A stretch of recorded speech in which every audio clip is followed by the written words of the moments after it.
Last week we were told that women are happy, and this week we're being told that women are not happy.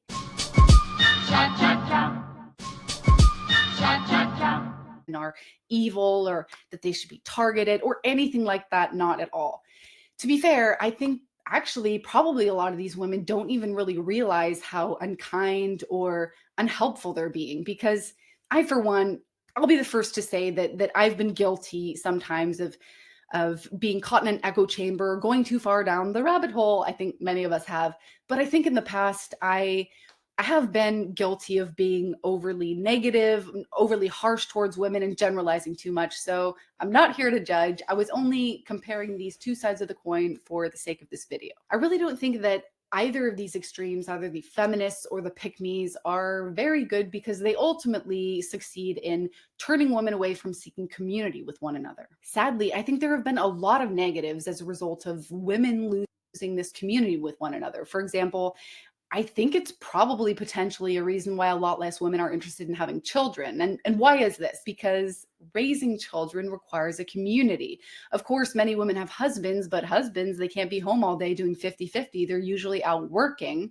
And so this can very often lead to women becoming isolated, overwhelmed, and even depressed. This isn't how it should be. In the past, women were surrounded by other women. It was multi-generational, and they had many friends. They went through life as a community, not as an isolated individual. And trust me, even in my own experience, this makes motherhood so much easier, and it benefits the children as well. Furthermore, you also don't have the benefit of being around people who are similar to you, because men and women, we are obviously very, very different. I don't think I need to tell you that, but I mean, maybe for some people, it's not just our genitals.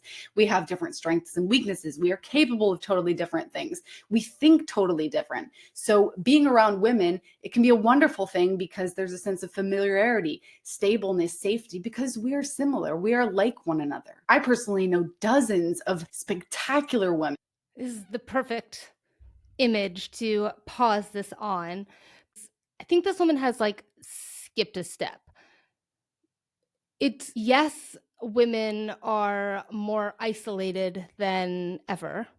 However, at the same time, women seem to be more part of a hive mind than ever. Like, look at this picture. These women all think the same. They're all, it's essentially like the same woman, just like 6 copies of her. They're the same woman. So if you have like all of these female friends and such a tight community, in my opinion, you are less likely to actually know who you are. Women compare themselves to other women, at least in my experience, in my mind. Like, we can't help it. In the same way that we think about boys, like, we can't help it. Even when you don't want to think about him, you are thinking about him. Like, it's something in our brains. We compare ourselves. And when you are surrounded by all of these female friends and or on the internet, following all of these women, you never actually take the time to develop who you are. What is your perspective? What do you think?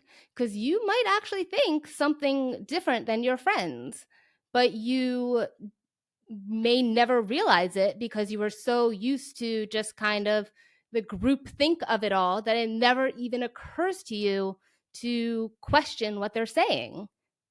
And I'm not saying that what they're saying is bad or wrong. It may just not be like what's right for you. For example, I am from the East Coast. I live in California now, but I'm from the East Coast. And after college, I moved to New York City. I lived there for like 8 years. And it wasn't until like I was like 26, 27, where all of a sudden, like, I just had this epiphany that like, whoa, like winter is a choice. Like, you don't have to do winter. I could move somewhere that like doesn't have winter. And it wasn't like everyone around me, like, loved winter and was like proactively choosing winter. It was more that, that's just like the status quo of what it was, and it never even occurred to me to like question it. And so I'm just saying that, yeah, it's great to have friends, but women hanging out with women is not necessarily like the answer to this problem, because if we want women to like wake up from the feminist tailspin, we're going to have to like separate them. So the point of this video is basically just to highlight something very important that I think we've lost, and that is to have a community of women who are helping each other through life. Enough of this hating on one another or creating these deceitful, harmful movements to bring us together, for this artificial cause that's just a big lie in the end. We don't need any ideological cause or reason to bring us together. We shouldn't anyway. Research actually indicates that women with strong female friendships are happier and healthier overall. So I think it's significant that we're there for one another, not just when things are bad and we need someone to talk to, but to share in the positive events of our lives as well. A lot of women are amazing, and I just think it would be a real shame if we missed out on the wonderful friendships we could have with one another. Thank you so much for watching, everyone. Okay, so very interesting. We now are hearing a different side of the story from our last episode, where we were being told that women are happier. I don't know. She showed us some studies in the beginning showing that, single women are happier. But as the video played, I'm not so sure that she like actually proved that point. But last week we were told that women are happy, and this week we're being told that women are not happy. Don't forget to like this video and subscribe to my channel so that you never miss a beat. Okay, tchotchkes, until next time, keep calm and cha-cha on.